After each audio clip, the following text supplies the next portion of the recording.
Blog Talk Radio. Boa noite, meus amigos. Estamos aqui de volta. Como sempre, começamos esse programa invocando a Santíssima Virgem Maria, o Santo Padre Pio de Pietrelcina, para que roguem a Deus que nenhuma injustiça se cometa nesse programa. Hoje aqui nós temos tantas notícias e impressas, devidamente selecionadas, quer dizer, jogando fora a maior parte, sobraram aqui 90 páginas de notícias. É claro que nós não vamos comentar nem 9, né? Mas vamos ver o que dá para fazer. Eu acho uma coisa que vocês têm que prestar atenção, é isso que aconteceu no Rio Grande do Sul, onde a 6ª Câmara do Tribunal de Justiça sustentou a sentença que absolveu aqui um sujeito de 20 anos que mantinha relações sexuais com uma garota de 12. A alegação do cidadão foi que a garota era namorada dele e que ela consentiu, ela aceitou, tá certo? Então, aí o sujeito foi absolvido no tribunal, daí o Ministério Público recorreu, foi parar no Tribunal de Justiça, o Tribunal de Justiça, então, manteve a absolvição. O significado dessa notícia é da mais alta importância que você pode imaginar, por dois motivos. Primeiro, o ponto central das reivindicações do movimento pró-pedófilo no mundo, a reivindicação imediata e mais forte deles, é a liberação da pedofilia consentida. Esse é o argumento que todos usam, né? Aí o seu Luiz Mota usa, o Trevisan usa, Deco Ribeiro usa, todos eles usam esse argumento. Se a pedofilia é consentida, não é crime, tá certo? Restando também esclarecer a partir de que idade o sujeito está apto a consentir. Por exemplo, um garoto de 3 anos, né, pode achar muito interessante, né, mexer na piroca do vizinho de 43, tá certo? E digamos que então aí é consentido, né? Mas essa questão da idade para o consentimento também é sutilmente elidida. Quer dizer, esses movimentos eles sempre vão por etapas, né? Quer dizer, que você avança um pedaço, aí você conquista aquele pedaço, depois você avança, conquista outro. É um negócio progressivo, nunca para, não tem limite, tá certo? Então, quando começou o negócio de movimento gay, tá certo? Eu me lembro de ter escrito um artigo de, olha, a partir do momento que você começa a criminalizar toda oposição ao homossexualismo, a liberação da pedofilia é uma questão de tempo. Vocês aguardem que antes do término desta década, vocês vão ver isso, a pedofilia liberada, tá certo? E se alguém quiser transar com o seu filhinho de 7 anos, de 8 anos, você se opuser, quem vai para a cadeia é você. Ou seja, a criançada está agora à disposição dos pedófilos, tá certo? Porque o consentimento, você imagina aqui, que capacidade de julgamento e de discernimento tem uma criança de 8, 9, 12 anos, né? Para saber se isso aí é bom para ela, se não é, se isso vai afetar o destino dela, se não vai. Claro que não tem nenhum discernimento para isso, então justamente para isso as famílias devem proteger. Mas agora a família não pode proteger mais, porque tudo depende da opinião da criança, tá certo? Então, se aparecer um caso de um garoto de 7 anos que tem uma ligação erótica com um homem de 60, e o pai quiser reclamar, quem acabará indo para a cadeia é o pai. Vocês não tenham a menor dúvida, né? Eu já dizia isso vários anos atrás. Muito bem, a liberação da pedofilia agora é um fato consumado, pelo menos no Rio Grande do Sul. Para que outros tribunais deem sentenças semelhantes e o Supremo Tribunal Federal acabe aprovando tudo, é apenas questão de tempo. Eu acho que é questão de meses, se vocês querem saber. Agora, acontece que com isto, o tribunal muda o sentido das leis. Porque a lei não fala nada de pedofilia consentida. A partir do momento que cria a noção de pedofilia consentida, o tribunal está legislando. E juízes não podem legislar. Isso é um crime. Ou seja, os membros da 6ª Câmara do Tribunal de Justiça do Rio Grande do Sul deveriam ir para a cadeia, tá certo? Por usurpar uma função legislativa. Eles estão mudando, evidentemente, o sentido da lei. O sentido da lei, né, vai qualificar a relação entre um homem adulto e um menor de idade como crime de sedução, no mínimo, né? Crime como sedução com posse sexual. No Brasil tem 3 figuras legais. Tem o estupro, Não, tem 4. O estupro, que é a posse sexual mediante violência. Tem o atentado violento ao pudor, que é a posse sexual com violência por via anal. Você tem a sedução, que é você enganar a pessoa, e você tem a posse sexual mediante fraude, tá certo? Que é você oferecer uma vantagem, uma coisa assim. Então, é evidente que a relação entre um homem adulto e o menor de idade entra no caso da sedução, no mínimo como sedução, tá certo? Ou até poderia entrar com posse sexual mediante fraude, porque se trata do engodo. Tá? Quer dizer, você comeu a criança, traçar uma criança, certo? E dizer para ela que aquilo vai ser maravilhoso, que depois eles vão casar, tal, tudo isso evidentemente é posse sexual mediante fraude. Mas, por exemplo, esse cara, ele disse que era namorado. Ele tá, então vai casar, ele vai casar com a menina de 12 anos. Vai casar quando? No mês que vem? O ano que vem? Daqui 10 anos? Não sabe, tá certo? Então, o juiz, com isso, eliminou a figura da sedução e da posse sexual mediante fraude. Quer dizer, todas as posses sexuais são legítimas desde que a vítima diga sim. Quer dizer, você só exclui a hipótese da violência e da ameaça. O resto está tudo legitimado. O juiz também não esclarece se isso vale para criança de 12 anos ou se vale para 11, para 10, para 9, para 8. Claro que vale. Quer dizer, qualquer advogado de pedófilo amanhã pode alegar que já pode alegar essa jurisprudência. Já temos aqui jurisprudência firmada da 6ª Câmara do Tribunal de Justiça. Né? Então, significa que na prática está liberada a pedofilia consentida. Então, essa é a primeira grande conquista do movimento pró-pedófilo no Brasil. Me falaram, eu não tenho notícia aqui, mas me falaram também de um rapaz, um travesti, que tinha relações sexuais com todos os irmãozinhos menores de idade e que foi absolvido também na base do consentimento. Né? Quer dizer, as crianças, é meu irmão mesmo, vale tudo, né? Então, isso quer dizer, o movimento pró-pedófilo pode se considerar vitorioso e a liberação total da pedofilia e a proibição de qualquer palavra contra é uma questão de tempo. Preste atenção, é esse o mundo no qual vocês estão vivendo. Tá certo? Daqui a pouco tempo, qualquer pedófilo, tarado, louco, será considerado um cidadão de respeito e a sua prática da pedofilia será um direito garantido pela lei. E se você falar contra, você vai correr perigo. Isso não é exagero, não é piada. Essas coisas, às vezes, quando começa a falar, parece engraçado, parece piada pelo próprio absurdo. Tá certo? Quer dizer, a ideia de que a pedofilia seja um direito é em si mesmo um absurdo tão grande que a ideia em si tem um efeito cômico. Certo? Mas não há comédia, não há piada, quando os personagens da piada são seres humanos reais. São pessoas que elas estão sofrendo esse destino. Agora, você imagina, é claro que o destino de uma criança de 8, 9, 10, 12 anos que tem relação sexual com um adulto, o destino está selado, que ele vai mudar a vida dela de maneira definitiva e irreversível. Talvez mais tarde ela se revolte contra isso, mas quando ela perceber que foi ludibriada, perceber que foi iludida, ela vai ficar revoltada, mas não vai poder fazer nada. E se ela reclamar, talvez vá ela mesmo para a cadeia.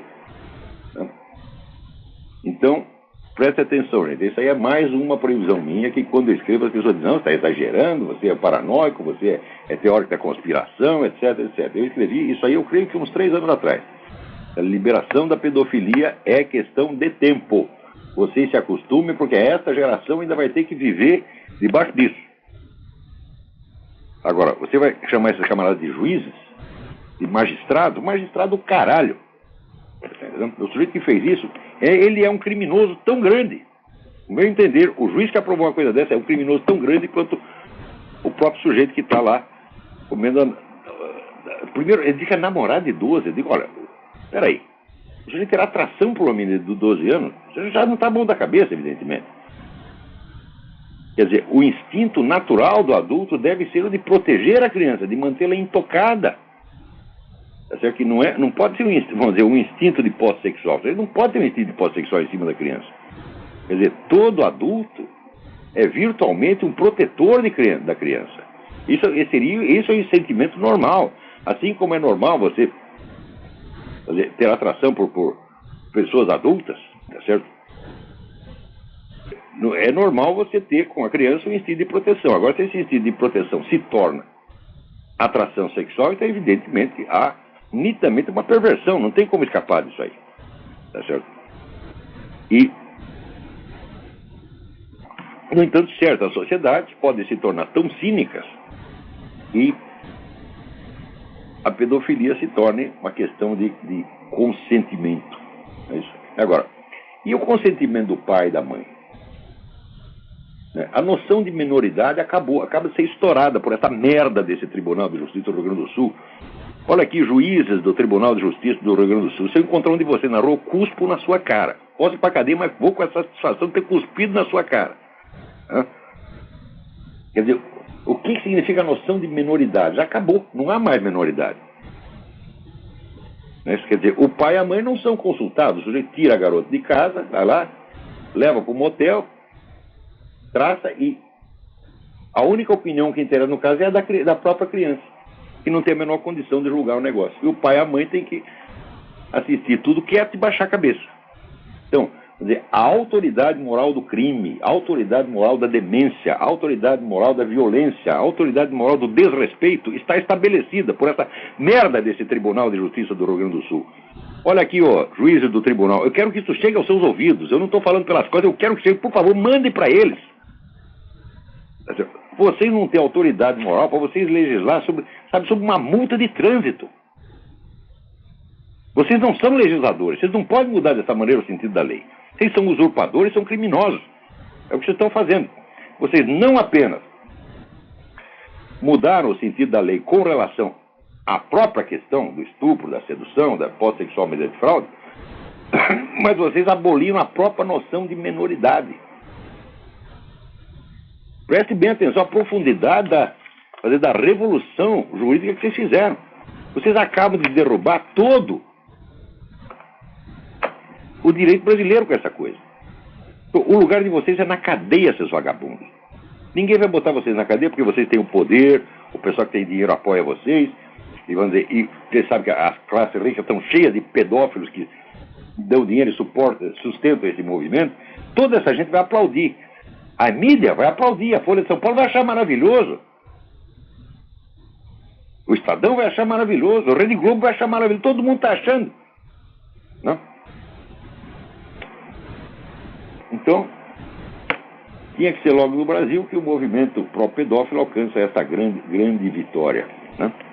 E será, sem dúvida, um progresso, né, da liberdade, dos direitos humanos e das luzes, o progresso do esclarecimento. Olha, gente, vocês estão na mão de loucos furiosos, preste atenção. Quando eu digo para você, pessoa imbuída de mentalidade revolucionária, não é a pessoa normal que você possa discutir. Não é a pessoa normal que tem apenas uma divergência de ideia com você. São loucos perigosos. Alô, quem está na linha? Alô? É o Jim de São Paulo, tudo bem? Tudo bem. Olavo, só pegando um gancho no seu último programa, antes de mais nada eu quero dizer que eu admiro você, mesmo você sendo corintiano, viu, Olavo? Muito bem. Pois é, ninguém é perfeito, rapaz. Eu agora sou menos corintiano, mas quando eu era moleque era corintiano fanático. O grande dia da minha vida foi o dia que nós entramos no restaurante, estava todo o time do Corinthians lá sentado, eu peguei autógrafo de todos de uma vez. Aliás, Olavo, até sobre isso eu queria falar. Eu não sei se você... Alô? Alô, tô ouvindo, pode falar. Olavo, eu não sei se você acompanha, se você ouviu falar, até no futebol, uma coisa que aqui no Brasil, teoricamente, é um negócio que o brasileiro tinha que estar em cima e tal, até no futebol a coisa tá feia, Olavo. Para quem quer informação do que está acontecendo dentro dos clubes, da corrupção e do envolvimento com quadrilhas, inclusive com PT... meu filho, você está sua vida. Eles podem fazer o que quiser, podem roubar, podem corromper, podem soltar propina para todo mundo. Se você vai lá tentar se informar, você que é o criminoso. Eles acabam com você. Não pode fazer É só acessar, Olavo, o blog do Paulinho, que é blogdopaulinho.wordpress.com. Olavo, esse cara, ele é o único aqui no Brasil, assim, talvez como você no aspecto político, ele é o único aqui no Brasil que tem as informações de dentro do que acontece lá no Corinthians. O Corinthians tem lá as suas ramificações com o PT, tem a turma lá dentro nós sabemos disso. Jogador. Pode deixar, vamos verificar, vamos dar uma olhada lá. Depois, semana que vem, eu comento. Tá feio, viu, Olavo? Um abraço aí pra você. Vai, Palmeiras.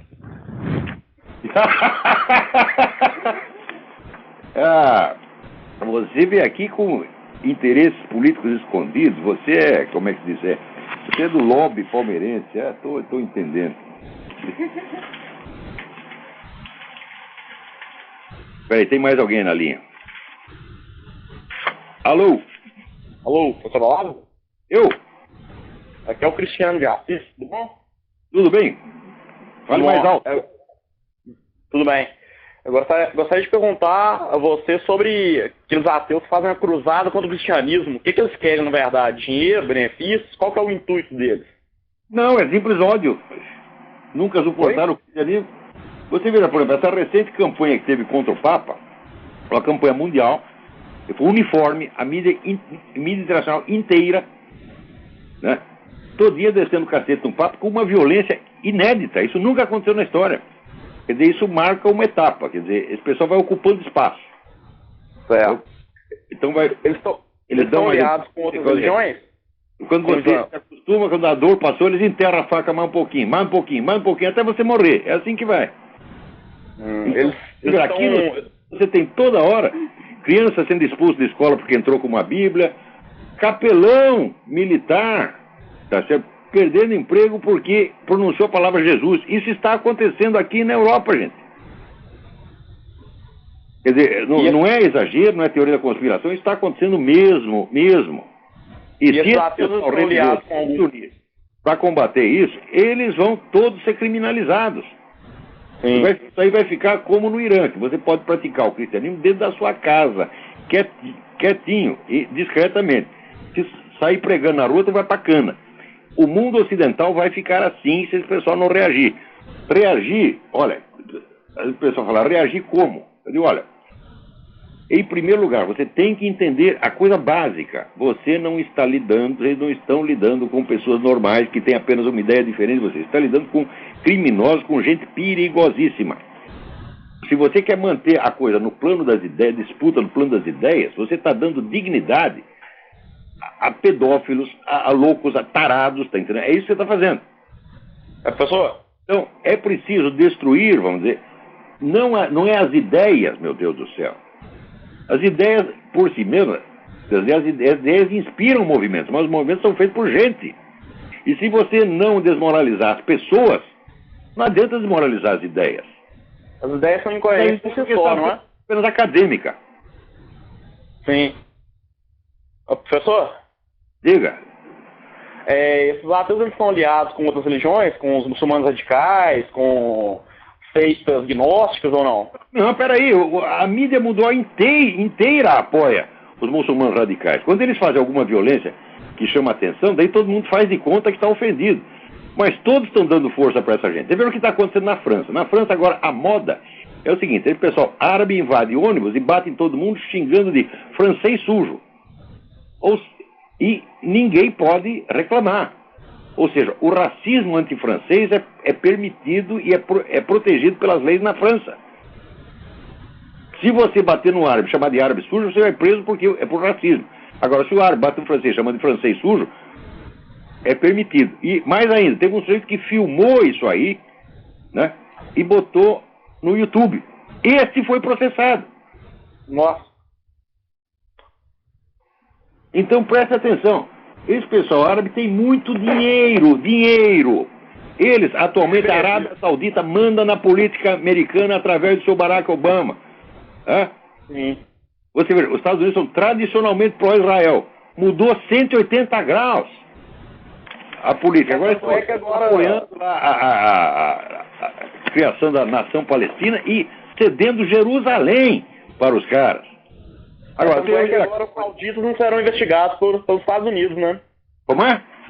os sauditas não serão investigados pelos Estados Unidos, no caso de terrorismo. Citou lá a Suprema Corte que a Arábia Saudita seja preservada de qualquer investigação. Agora, quando você sabe que foi a Arábia Saudita que financiou todos os estudos e a carreira de Barack Obama, o príncipe saudita pagou por todos os estudos dele de um garoto que ele não conhecia. Por que ele escolheu logo esse Barack Obama? Um camarada que tinha sido o advogado do Malcolm X, o elo de ligação entre o príncipe saudita e o Barack Obama. E deu todo o dinheiro para financiar a carreira do Barack Obama. Agora esse homem está na presidência e está favorecendo a Arábia Saudita de todas as maneiras, inclusive ilegal. Professor, oi. Vou desligar. Manda um abraço no amigo. Um abraço. Tá mais. Aqui. Essa semana saiu um artigo do Rabino Morton Pomeranz no Newsmax, dizendo que Barack Obama está fomentando o preconceito contra o povo judeu, tá? Só ferrando com os judeus. É a pura verdade. Só que é o seguinte, em quem vocês votaram, seus idiotas? Você tá entendendo? 72% dos judeus americanos votaram nesse cara. Agora aguenta, porra! Olha, tem... Assim, adorar e proteger seus traidores. Eu só vejo o seguinte, eu só vejo a comunidade judaica fazer isso, eu só vejo a igreja católica fazer isso, eu só vejo os americanos fazer isso, eu só vejo o ocidente inteiro fazer isso. Agora, você dá força para esses caras e depois eles sobem em cima de você, porra. Vamos dizer, esse legado, essa contaminação esquerdista que tem entre os judeus, entre os católicos, entre os americanos, isso aí vai acabar com eles mesmos. Ninguém tem amigo da esquerda, porque o esquerdista só é amigo do esquerdista, e mesmo assim, é amigo assim que nem Stalin era amigo de Trotsky. Porque se você fizer a conta, vamos fazer a conta de todos os comunistas mortos do universo, você vai ver que 90% deles foram mortos por outros comunistas. Ninguém matou tanto comunista quanto Stalin e Mao Tse-tung. Então essa é também a amizade esquerdista. Eu estou falando desse pessoal que tem mentalidade revolucionária, esse pessoal é criminoso, eles não são pessoas normais, nós não podemos respeitá-los. Você não pode curar uma psicose partindo do princípio de que o psicótico é normal. E eu acho que a maneira certa de lidar com esses camaradas, vamos dizer, é mostrar para eles o que eles mesmos estão fazendo, mas não mostrar com respeito. Mostrar de tal maneira que eles percam a sua segurança. Nós temos que mostrar a falsidade existencial do que eles estão fazendo, nós temos que mostrar o caráter psicótico do que eles estão fazendo, de modo a minar a autoconfiança verdadeiramente louca, psicótica que esses caras têm em si mesmos. Porque eles acreditam piamente que tudo que eles estão fazendo é divino, maravilhoso, que a humanidade os quer. Agora, eles de vez em quando se traem, né? Por exemplo, no Brasil tem a campanha aí contra a homofobia, querem leis anti-homofóbicas. Ao mesmo tempo, aquele menino do movimento gay, o Deco Ribeiro, escreve que a sociedade brasileira é homofóbica. Preste bem atenção no raciocínio. Se a sociedade é homofóbica, a sociedade toda está cometendo o crime de homofobia. Então tem que pôr a sociedade inteira na cadeia e ficar fora só o Deco Ribeiro e os amigos dele fazendo festinha gay. É o raciocínio do Dr. Simão Bacamarte, um alienista, do Machado de Assis. Vai chegar alguns, são todos loucos, então põe todos na cadeia, no hospício, e fica só o Dr. Simão Bacamarte fora. A vida imita a arte, dizia Oscar Wilde, que era um sábio, hein? Também tem viado sábio, tá cheio de viado sábio. Esse é um sábio. Quando diz que a vida imita a arte, a gente confirma isso dia. Você vê essa peça agora que está aí desse Edward Albee, né? Em que o filho é viado e o pai tem uma ligação amorosa com uma cabra, né? E daí eles se perdoam, se compreendem uns aos outros e trocam uns beijinhos, né? Eu digo, bom, se eu for escrever a continuação da peça, no capítulo seguinte, a cabra seria presa por prática de zoofilia, tá certo? Então, o que é isso aí? Se eu escrever essa peça, eu creio que, sei lá, 10, 20 anos atrás, né? Note bem, a zoofilia é a próxima etapa da campanha. Prestem bem atenção, porque já existe isso. Já tem aí teóricos, intelectuais, universitários, dizendo a zoofilia ser consentida, eu não estou brincando, ser consentida não é crime, não é atentado ao pudor, não é nada. Então, meu filho, você tem uma cabra, tem um gato, tem um cachorro, tem um jumento, pode traçar o bicho. Você pergunta para ele, você quer, meu filho? Ele balança a cabeça, sim senhor, sim senhor, sim senhor. E daí você vai lá, pô, e raba o coitadinho. Uma galinha, né?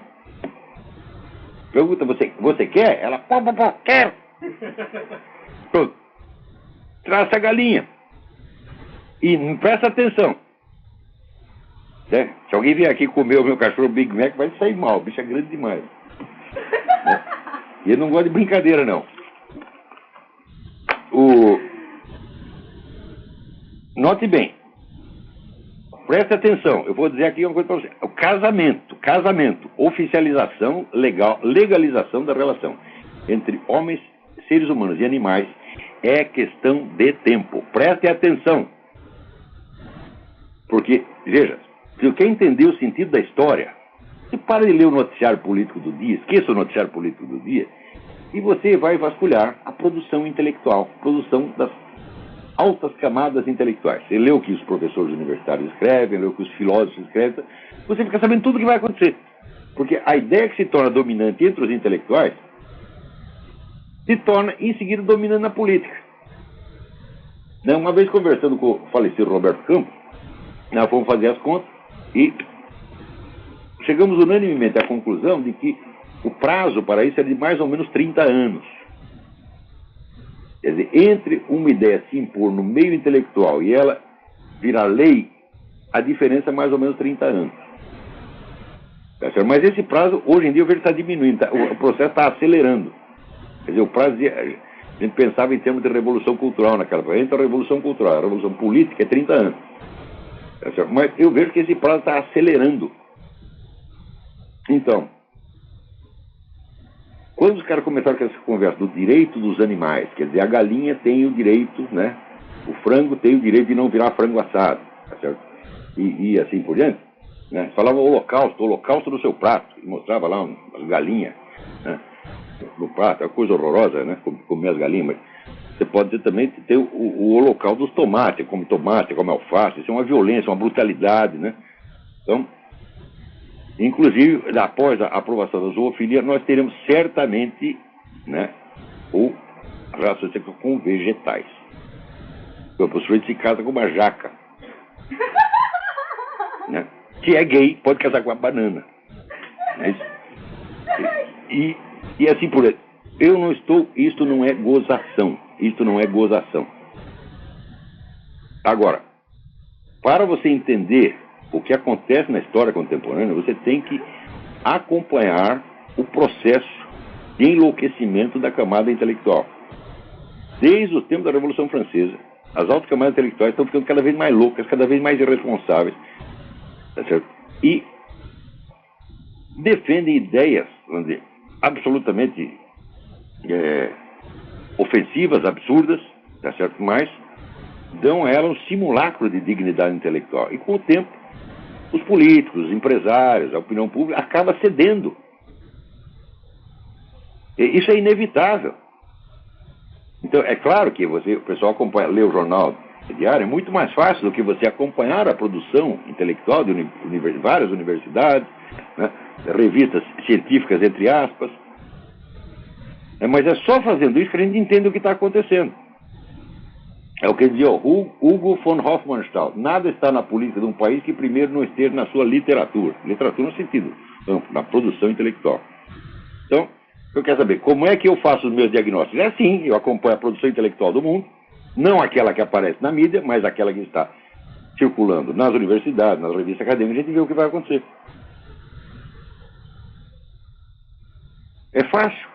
O que se torna dominante ali, é fácil não, é dar um trabalho miserável. Quer dizer, você tem que ler muito, você tem que estudar muito para chegar a essas coisas. Então, quando você vê o movimento pedófilo, ele foi ganhando espaço no meio acadêmico e intelectual gradativamente. Hoje pode-se considerar que a quase totalidade do meio acadêmico americano não é que ela seja pró-pedófila, é apenas anti-antipedófila. É assim que começa. Você não defende a coisa abertamente. Você condena o ataque à coisa. Você condena a crítica. Você criminaliza a crítica. Então, você começa por pegar essas condutas e mudar a terminologia com que elas são descritas. Você não pode falar em pedofilia, né? Você fala eles têm um termo técnico, é atração intergeracional, né? Então tá lá o sujeito comendo seu filho de 5 anos, você entra e fala, que é isso, que é isso? Ele diz, cala a boca, isso aqui é atração intergeracional. Chamar de pedófilo eu te processo. Então, o padre Lodi não foi condenado por chamar um abortista de abortista?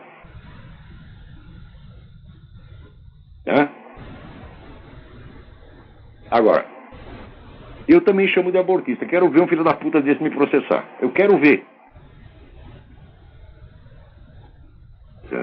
Eles não processam, não.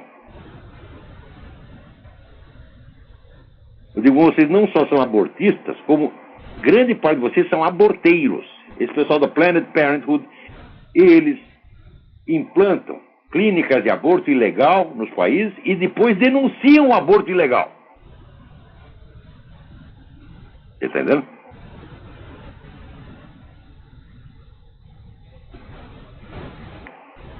Falou? Quem está na linha aí? Alô? Alô, Olavo, tudo bom? Tudo bem, quem é? Aqui é o Luiz Guilherme, de Campinas. Oi, Luiz Guilherme. É uma pergunta, na verdade, não é minha, de um amigo meu, é do João Cláudio, que é daqui de Campinas também. Ele queria saber quais o senhor considera os 5 maiores filósofos do século XX. E ele disse que pergunta isso porque na academia, né, ele é estudante de filosofia, na academia reputam o picareta do Bertrand Russell como um grande filósofo. Então ele gostaria de saber uma lista dos 5 maiores filósofos do século XX. Não, Bertrand Russell não é um grande filósofo de maneira alguma, mas nem pensar. Isso é uma bobagem, assim. Olha, assim, não é difícil fazer isso aí. Então, anota aí. Mário Ferreira. Xavier Zubiri.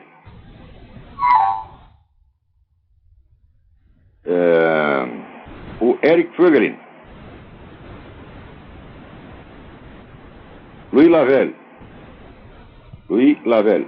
L-A-V-E-L-L-E. E provavelmente o Bernard Lonergan. Pronto, está aí feita a lista. Muito obrigado, Olavo. Um brasileiro, um espanhol basco, não espanhol, basco, um alemão, um francês e um canadense. Pronto, está aí feita a lista. Isso, evidentemente, o julgamento é subjetivo, mas acontece o seguinte, eu estudei a obra desses caras. Da Academia Brasileira ninguém estudou. Eu não conheço um sujeito qualificado na Academia Brasileira para ler as obras do Mário Ferreira e do Xavier Zubiri. Os outros eles conseguem ler porque são... Veja, às vezes o sujeito tem o talento filosófico, mas ele não tem aquele talento pedagógico de explicar tudo clarinho, certinho, né? Então, por exemplo, o Louis Lavelle é de uma clareza maravilhosa. É talvez o maior filósofo do século, tá certo? E é de uma clareza maravilhosa. Mas se você vai ler o Xavier Zubiri, você pula que nem um cabrito para você atravessar aquele matagal da terminologia escolástica. A mesma coisa o Mário Ferreira, eles usam toda, embora não seja nenhum escolástico, nenhum nem outro, eles usam toda a terminologia escolástica, fica difícil de ler. O Bernard Lonergan é muito fácil. O Bernard Lonergan é um grande professor. Ele capricha tanto na exposição. Se você pegar o livro Insight, ele vai assim, que é um livro de 1000 páginas, né? E é um livro para explicar o que é inteligência. Como é que você... Por que você entende o que você entende? Tá certo? Ele vai assim, tão de pouquinho, ele começa, por exemplo, faz uma continha de matemática e mostra o que você fez para você entender a continha de matemática. Depois ele pega um trecho literário, mostra como é que você fez para entender aquilo e vai até o fim. Quer dizer, é de um didatismo, às vezes até pentelho. Ele vai até mais devagar do que precisa. Mas o Mário Ferreira, cuja obra foi composta inteira em 16 anos, são 52 volumes da Enciclopédia da Ciência Filosófica, produzido na base de 3, 4 por ano, então não teve tempo para fazer isso aí, né? O Eric Fögelin, a dificuldade é que ele está lidando com um assunto tão novo, que você não tem nem as palavras para descrever aquilo. Então, o que ele faz? Ele inventa, ele atribui novos sentidos, etc. Então fica meio pesado para ler. É curioso que ele não é obscuro, né? Mas aquilo em inglês soa tão esquisito que os leitores americanos, que é do país onde ele viveu e lecionou, ele acabou se tornando americano, eles têm dificuldade. A gente que vem de uma língua latina entende o Wegelin melhor do que o americano. É incrível isso aí. Então tá aí os 5. Agora, se você disser desses 5,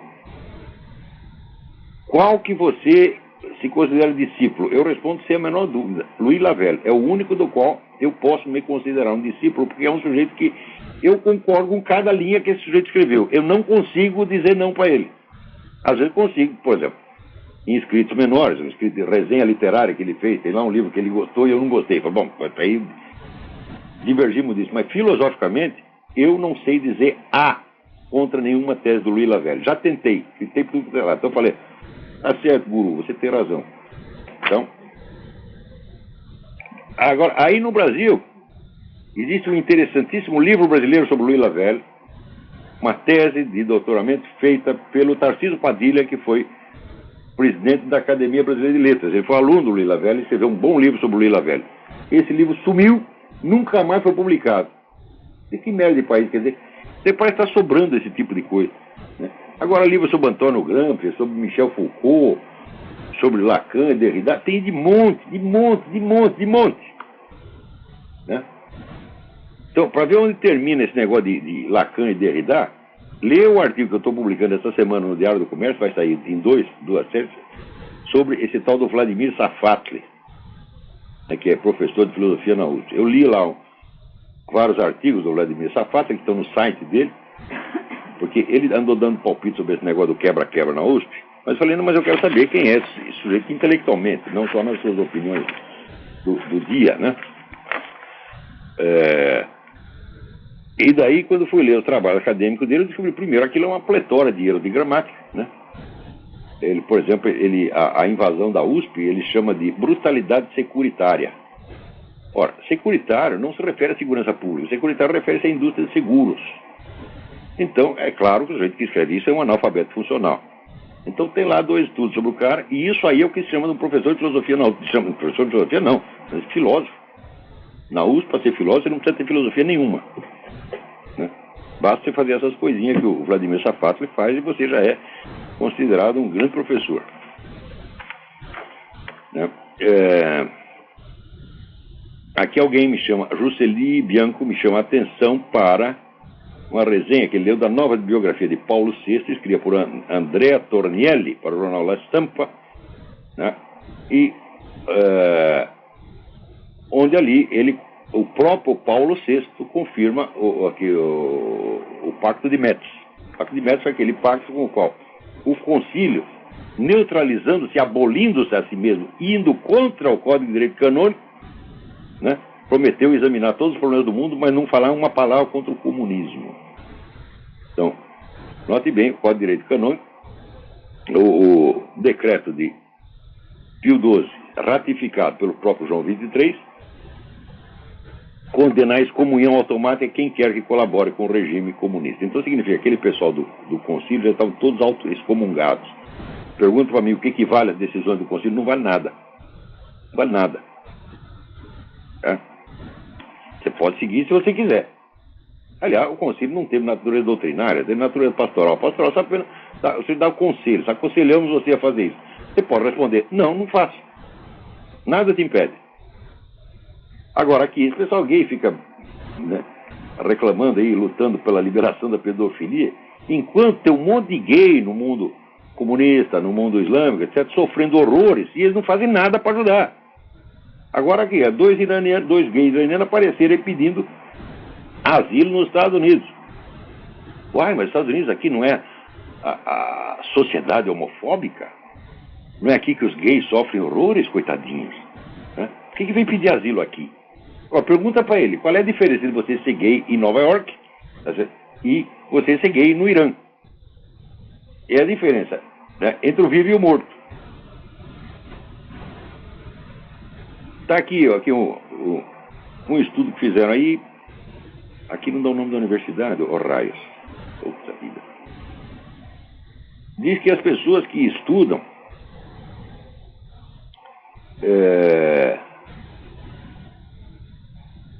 têm menos chance de desenvolver problemas mentais, sobretudo na velhice, do que os que não estudam. Eu estou dizendo isso. Você estuda, você lê livros. Porque, vamos dizer, de burro para louco, o passo é curto, viu? Porque o sujeito burro, veja, essa palavra idiota vem do grego idios, que é o mesmo. Quer dizer que o sujeito vive na mesmice, só naquele pequeno círculo de probleminhas cotidianos dele, os assuntinhos cotidianos dele, ele acaba emburrecendo. Só que emburrece, ele sai da realidade. Sai da realidade, começa a acreditar em maluquice, daqui a pouco já está maluco mesmo. Então, agora, veja aqui fizeram um transgender promoção, né, transgêneros, no Boston City Hall, quer dizer, a prefeitura, com um espetáculo de sadomasoquismo, né, homens lá se esfregando uns dos outros, distribuição de drogas, tudo isso para crianças, promovido pela prefeitura de Boston. Então você veja, é realmente a campanha pela liberação da pedofilia, sustentada pela prefeitura de Boston. Quer dizer, começa com o negócio de, olha, é sempre assim, vai por etapas. Primeiro você começa a dizer, nós gays somos discriminados, nós queremos apenas o nosso direito. Olha, daqui a pouco eles querem o direito de pôr você na cadeia. E quer o direito de transar com seu filho de 5 ou 6 anos, e assim por diante. Eles enterram a faca e passam o anestésico. Enterra a faca e passam o anestésico. Enterra a faca e passam o anestésico. Assim, daqui a pouco você está morto.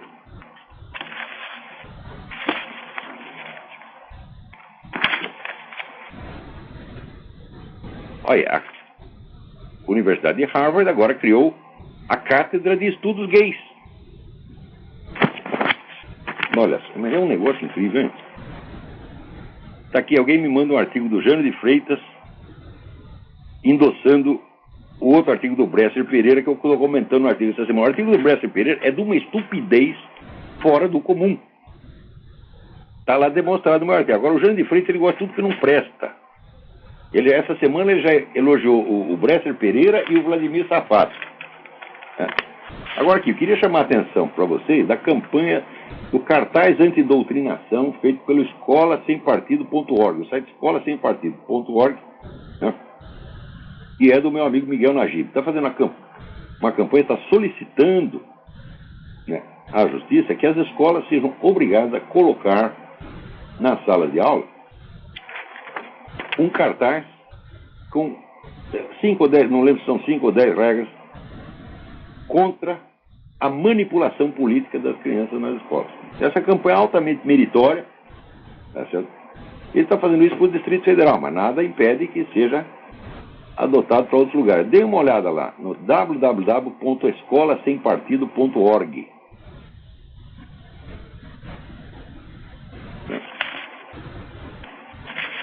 Também outra coisa, né? Teve um sujeito aí que deu uns tiros e matou um guarda do Museu do Holocausto, né, em Washington. Então, imediatamente, todo mundo já espalhou.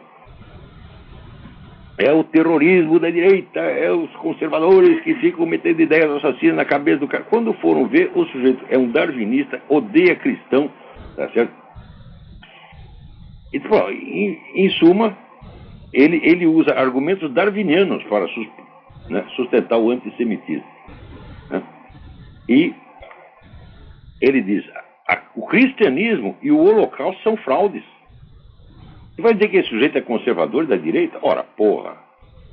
Agora, aqui está virando moda, veja, a Folha de São Paulo, esta semana, falta um artigo, o ultraconservador presidente do Irã, Ahmadinejad.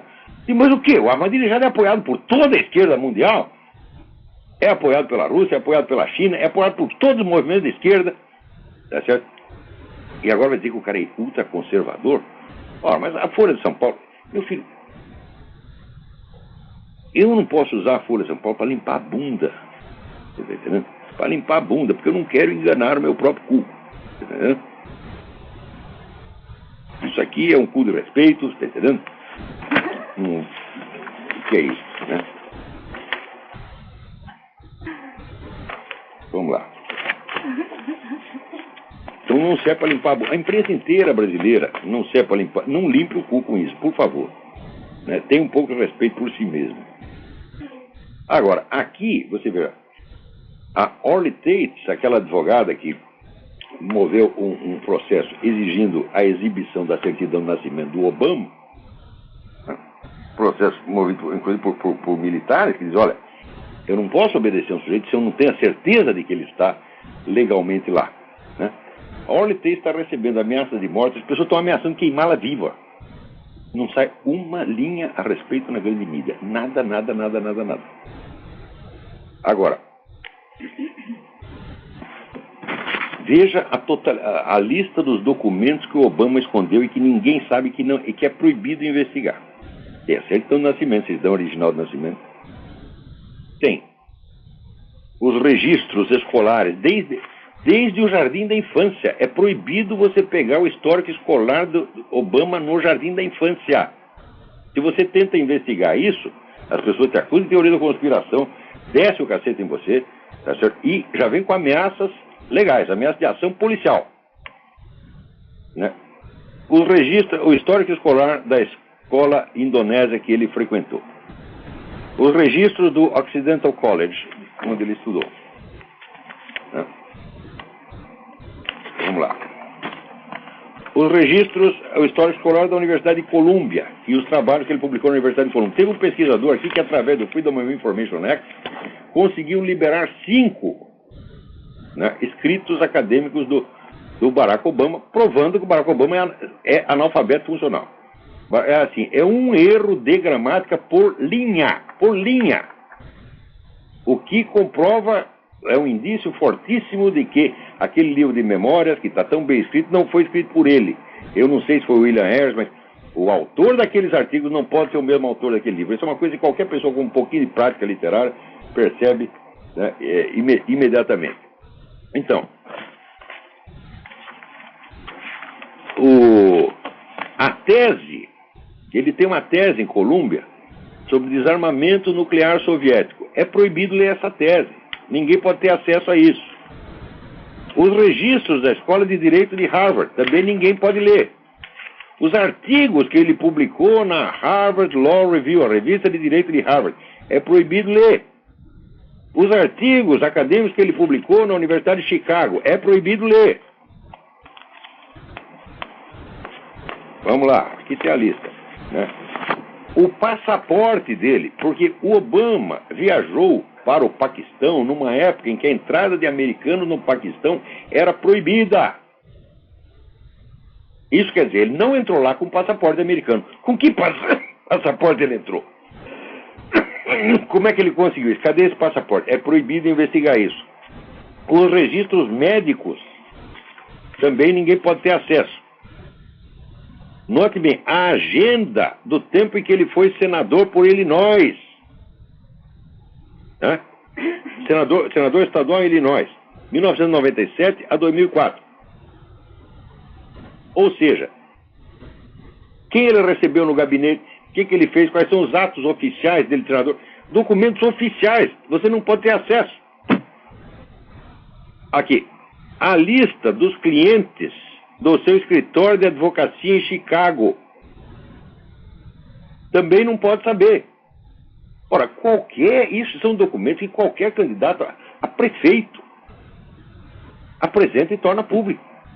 O Obama criou uma operação monstro, gastando milhões de dólares com advogado para impedir que as pessoas tenham acesso a qualquer dessas coisas.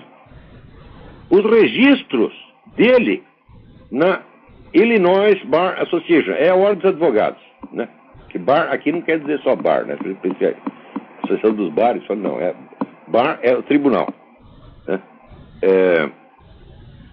Os registros dele na ordem dos advogados, também não pode. O registro de batismo, a licença de casamento do pai com a mãe, né? Depois, a licença de casamento da mãe dele com o outro lá na Indonésia, o tal do Soetoro, né? Os registros de adoção dele. Ou seja, note bem, e diz que nós estamos com teoria da conspiração? Ora, porra! O senhor está escondendo tudo isso, gastando um montão de dinheiro para esconder tudo isso, para que ninguém saiba nada da vida dele. E para que só se saiba dele a imagem publicitária. E nós estamos com teoria da conspiração? O que é isso, porra? Né? Agora aqui o artigo. Rabino Morton Pomeranz. Obama está favorecendo clima de ódio aos judeus. Estou falando. Toda cabeça não pensa, o corpo é que padece. Entendeu? Também esse pessoal católico agora também fica... Né? A pessoa faz campanha contra o Papa, o católico fica tudo chorando. Mas foram vocês que fomentaram isso. Não foram vocês que fizeram a política do diálogo, da mão estendida para comunista. Você estende a mão para esses caras, eles morrem, porra. Agora, o mais lindo é o seguinte, veja o que está acontecendo no Afeganistão. Eles pegam um combatente inimigo, terrorista, que está lá com um campo de batalha, prendem o cara, agora tem que ler para ele os direitos. Você tem o direito de permanecer calado, se você não tiver dinheiro para pagar advogado, nós pagamos, blá, blá, blá. Isso que você faz, você prende um cidadão americano acusado de algum delito, você tem que ler os direitos dele. Lê, ou se você souber de qual, você fala aquilo, tá certo? Isso quer dizer que esse direito que pertence aos cidadãos americanos agora foi estendido aos soldados inimigos. Então, qual é a diferença entre você ser um cidadão americano e não ser? Se qualquer sujeito, qualquer inimigo que está matando americano no mundo, tem os direitos do cidadão americano, assegurado pelo tribunal americano, acabou. Não tem mais. Alô, quem é? Alô? Alô? Não tem ninguém aí. Opa, Alô, quem é? alô? Não, essa ligação tá ruim. Desliga e liga de novo, tá muito ruim. Agora, aqui, veja que coisa. O Obama, né, teve uma conversa com o ministro das Relações Exteriores da Rússia e disse para ele que ele vai estatizar o Federal Reserve. Federal Reserve é um negócio que é assim, chama reserva federal, mas ele não tem nenhuma reserva e também não é federal. Tá certo? Ele é um banco privado que emite o dinheiro daqui. Isso aí foi uma treta que foi feita no começo do século, entre as sete milionários, né, decidiram tornar os donos de todo o dinheiro circulando no país e inventar o Federal Reserve. É uma fraude monstruosa. Agora, o Obama foi comentar isso lá na Rússia, porra. Ele não falou nada aqui. Pode ser que seja verdade. Agora, se for verdade, acontece o seguinte. O Federal Reserve é um dos grandes pilares do globalismo aqui. Né? O Federal Reserve existe aí para escravizar os Estados Unidos e colocá-los sob o comando dos organismos internacionais. Exatamente como também serve para isso o Clube Bilderberg, a Comissão Trilateral, o CFR, etc. Tem um pool de organizações, né, cuja finalidade é fazer de seus próprios proprietários os donos do mundo, tá certo? E quebrar a espinha da nação americana. Se o Obama pretende realmente estatizar o Federal Reserve, das duas, uma. Ou os caras estão encrencados, estão precisando ser estatizados, e eles mesmo é que querem isso, ou então o Obama arrumou a maior encrenca da vida dele. Porque esses caras, essa elite que faz parte do Federal Reserve, CFR, Bilderberg, é quem manda aqui. Você não tem como se opor a eles. Por enquanto ainda dá para criticar através da internet. Tá certo? Mas, até 2 anos atrás, quem falasse da simples existência do Clube Bilderberg era imediatamente rotulado teórico da conspiração. Agora não, agora já dá para falar. Começou a dar para falar. Saiu até, veja, esse jornal dos milico louco lá no Brasil, que é o Monitor Mercantil, que é daquele grupo nacionalista maluco dos Sebres. E daqui a pouco eu comento isso. Então, até eles já estão falando que existe o Clube Bilderberg. Descobriram, Muito bem.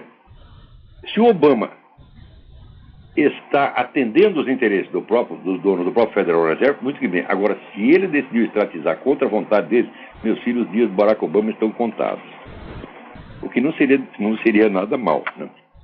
Mas o estranho é isso. Provavelmente é mentira. Quer dizer, esse cara da Rússia está inventando coisas.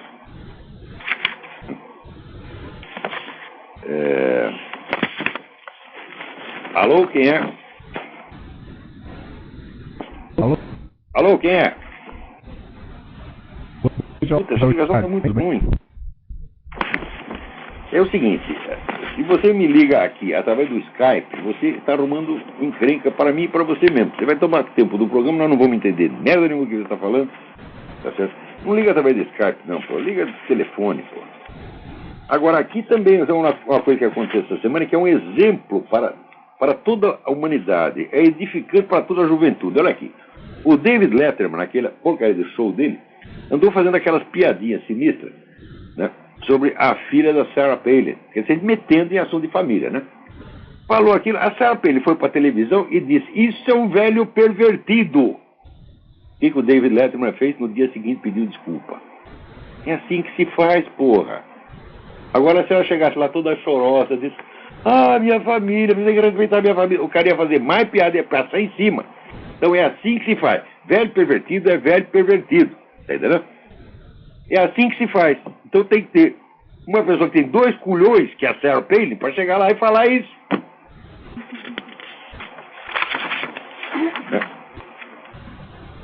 Agora aqui, eu estava falando do negócio do Bilderberg. Então, alguém me manda um livro aqui, um artigo do Marcos Coimbra, que é um cara lá do SEBRE, Centro Brasileiro de Estudos Estratégicos, né, que é um grupo de milicos que se acham inteligentíssimos, eles acham que entendem tudo, tá certo? Eu assisti umas conferências lá, eu achei patético aqui, né? Então, olha aqui, nos últimos 30 anos, com a queda do Muro de Berlim, surgiu a potência hegemônica, os Estados Unidos, principalmente na expressão militar do poder nacional. Porém, eles também são manipulados pelos donos do mundo, Grupo Bilderberg, Instituto Real de Assuntos Internacionais, Comissão Trilateral, blá, blá, blá. Como são detentores do poder econômico, cooptam os meios de comunicação mais influentes do mundo, pautando grande parte da mídia e influenciando decisivamente grande parte da humanidade. Isso quer dizer o seguinte: o cara está dizendo que os Estados Unidos mandam na mídia mundial. Não, ele está confundindo duas coisas. O pessoal do Grupo Bilderberg, Comissão Trilateral, esses mandam na mídia mundial, mas a mídia é maciçamente anti-americana. Quer dizer, agora ele está colocando aqui, esse pessoal do Grupo Bilderberg, então, como se fosse instrumento do poderio americano. Aqui. Não por acaso elege seus representantes de sociedades secretas ou até ostensivas como o diálogo interamericano no caso das Américas para os principais cargos do poder executivo e legislativo, além de influenciar expressivamente o judiciário. Claro que eles fazem isso. Só que isso não é um poderio americano, isso é um poderio multinacional estrangeiro anti-americano. Quer dizer, olha, quer ver um exemplo do imperialismo americano? É comum os colocarem seus integrantes até na presidência da República, como foi na Argentina, Raul Alfonsín, Brasil, FHC e Lula, Uruguai, Sanguinetti, ou seja, é o poderio americano que coloca todos esses esquerdistas no poder. O diálogo interamericano é um think tank do Partido Democrata, da pessoa mais esquerdista que tem no Partido Democrata. E esse é que colocar Lula no poder, colocar FHC e Lula, não tem a menor dúvida. Né? Houve até uma reunião em 1993 entre o pessoal do diálogo interamericano e gente do Foro de São Paulo. Isto foi noticiado só no Granma de Cuba, não saiu na mídia americana, mas foi noticiado no Granma, maio de 93, salvo engano, foi 5 de maio de 93. Ora, eu soube isso porque eu li esta edição no tempo que eu convia lá com o Dr. José Carlos Graça Wagner, tinha todos os documentos e tinha esse jornal lá. Bom, recentemente, eu quis pesquisar de novo o negócio. O Dr. José Carlos Graça Wagner já morreu, não tive mais acesso ao documento dele, então mandei procurar aqui na biblioteca do Congresso. Chego lá, tem a coleção inteira do Granma, menos o número de 5 de maio de 93. Ah, então, vamos na biblioteca da Universidade de Colômbia. Tem um monte de Granma, menos o 5 de maio de 93. Ah, vamos lá na Califórnia. Tá lá? 5 de maio de 93. Sumiu! Sumiu! Só que tem o seguinte. A diretora da seção latino-americana da Biblioteca do Congresso é um membro do Diálogo Interamericano e foi ela que promoveu esse encontro em 93. Está explicado por que sumiu. É claro, o diálogo interamericano está botando gente no poder, sim. O diálogo interamericano é amiguinho do Foro de São Paulo e ajuda o Foro de São Paulo. Estão fazendo isso para estender o poderio americano. O que é isso, Marcos Coimbra? Acorda, porra! Esse assunto não é para gente com o seu QI, porra. É para gente que estuda.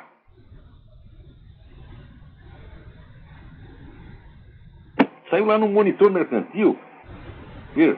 O Monitor Mercantil é esse grupo de milico, né? Alguns amigos meus.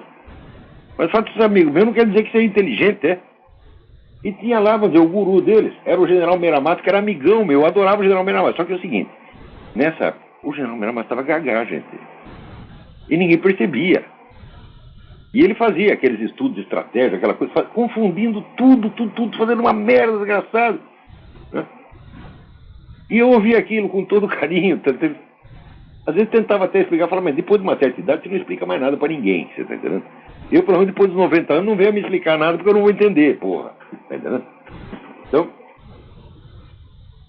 e o general também ele confundia esse poder globalista com a nação americana. Eu falei, mas isso é loucura, porque todos os patriotas nacionalistas americanos, todos os patriotas nacionalistas americanos odeiam essa coisa de CFR, Bilderberg. São eles os primeiros que falam contra isso, e quando começaram a falar, foram acusados de teoria da conspiração. Veja, a perseguição começou por iniciativa da elite intelectual republicana. No tempo do William Buckley, foi uma grande cagada que o William Buckley fez, quando ele começou a perseguir a turma da John Birch Society. Porque a turma da John Birch Society, 30 ou 40 anos atrás, já sabia desse negócio de Bilderberg, já falava tudo. E ele dizia, não, isso é teoria da conspiração, isso é coisa de maluco, é o Lunatic Fringe, a franja lunática, como eles chamam. E ferrou com a tal da John Birch Society. Claro, a John Birch Society muitas vezes errava, falava, exagerava, tá, mas estava dando a informação, e a informação é preciosa. Você não pode jogar fora uma informação verdadeira só porque ela não está totalmente no contexto certo. Se você não está no contexto certo, você conserta o contexto, mas mantém a informação, pô. Então, começou com isso. Então, todo mundo que falava desse assunto, que era todo pessoal direitista, conservador, foram todos marginalizados. Tá certo? E o Partido Republicano se transformou essa agremiação de boiolas que é hoje. Sobra lá 2 ou 3 homens de coragem, mas o resto é tudo boiola. Então, aqui dentro dos Estados Unidos, a briga é entre nacionalistas e globalistas. Agora, vem o sujeito de fora dizendo que os globalistas são o poder americano. Fala, não é possível, onde é que você tá, rapaz? Puta, acorda. Marcos Coimbra, acorda. Vem passar um tempo aqui nos Estados Unidos, eu te mostro todas as publicações, eu te ensino o que está acontecendo aqui, te mostro. E levo você para entrevistar as pessoas como eu fiz. Vai conversar de um por um para você saber o que está acontecendo, porra. Epa, e acabou o nosso tempo. Até a semana que vem, muito obrigado.